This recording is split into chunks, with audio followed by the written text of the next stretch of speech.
What up, y'all? DC Fago Guy up here on Carnival Spirits. There is a new Hatchet Herald, so it's time to see what's happening now. This week's issue isn't a really big one.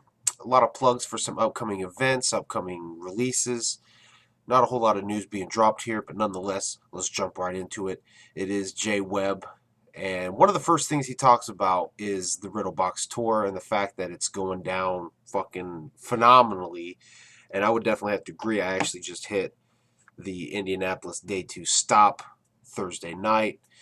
I know I had said on my channel I wasn't going to be going, but last minute decision, Megs and I decided to go. We went, had a fucking blast. It was a great show. Went to work the next morning on 2 hours of sleep, rode the Carnival High, and didn't even really pass out until Friday night, 11 o'clock. So we rode that Carnival High all day long. That's how awesome that show was. But anyway, right in this little bit here, Jay Webb actually talks about the fact that they, the Riddle Box had only ever been performed in its entirety during Juggalo Day of 2013, and that the tickets for that sold out quick. So, pretty obviously, this tour was going to do very successful, and it has been very successful. And he tells a little story about the fact that he took his dad to the show, or he hosted the shows in Portland, Oregon, and his dad actually went with him. And his dad, growing up, was kind of didn't let him listen to music that was, quote unquote satanic. But he took his dad to the show, and his dad actually really enjoyed it a lot, and he left it with a new respect for juggalos, stating that he's a veteran from Vietnam, and he has one of the veteran hats that vets wear a lot, and it's got a Purple Heart on it because he earned a Purple Heart while he was in Vietnam, and numerous juggalos just came up and paid their respects to him, shook his hand. So he left that event with a new respect for juggalos and everything that Jay Webb's really doing. So that was actually awesome to hear that. It's always good to have a positive light being shined on juggalos. So leaving that one, we get into the plug or the reminder of Big Hoodoo's Asylum. And in it, he actually mentions the fact that he believes this is better than Crystal Skull.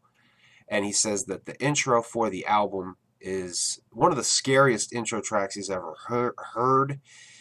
And he listened to a lot of death metal in his youth. So for him to say this is a scary track, I think we could probably anticipate something fucking awesome. I know I've got something awesome planned for my review when this album comes out. I will not spill any more details than that. It's going to be dope. And it's going to involve the intro.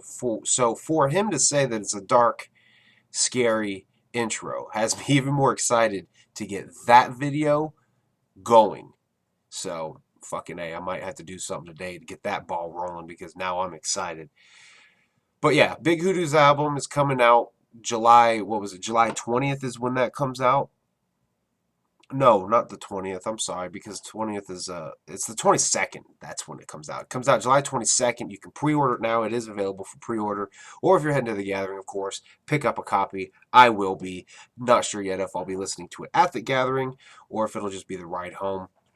Nonetheless, I can't wait to hear Asylum. And then, of course, we've got the mentions of Into the Echo Side, yet something else that I'm excited for.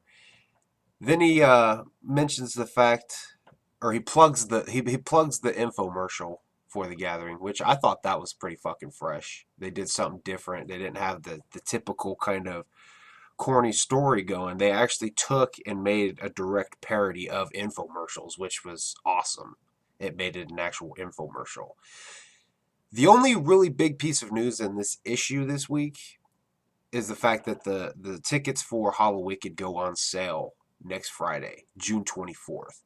So, for anybody heading up to Detroit for the Hallowicked 2016 concert, tickets start going on sale next Friday. So, go hit it up. Like I said, not a whole lot in this week's issue. Some pretty dope stories being told there about the Riddle Box tour and, plugging upcoming stuff. So it's going to be a great year. Next month is the gathering. I'm excited. It'll be my first. I can't wait. Can't wait to play Into the Echo side. Can't wait to see Wizard of the Hood. Can't wait to hear and see Dark Lotus perform again. It's going to be great. So there you guys go. Not a whole lot in this week's issue. I'll see you guys in the next issue.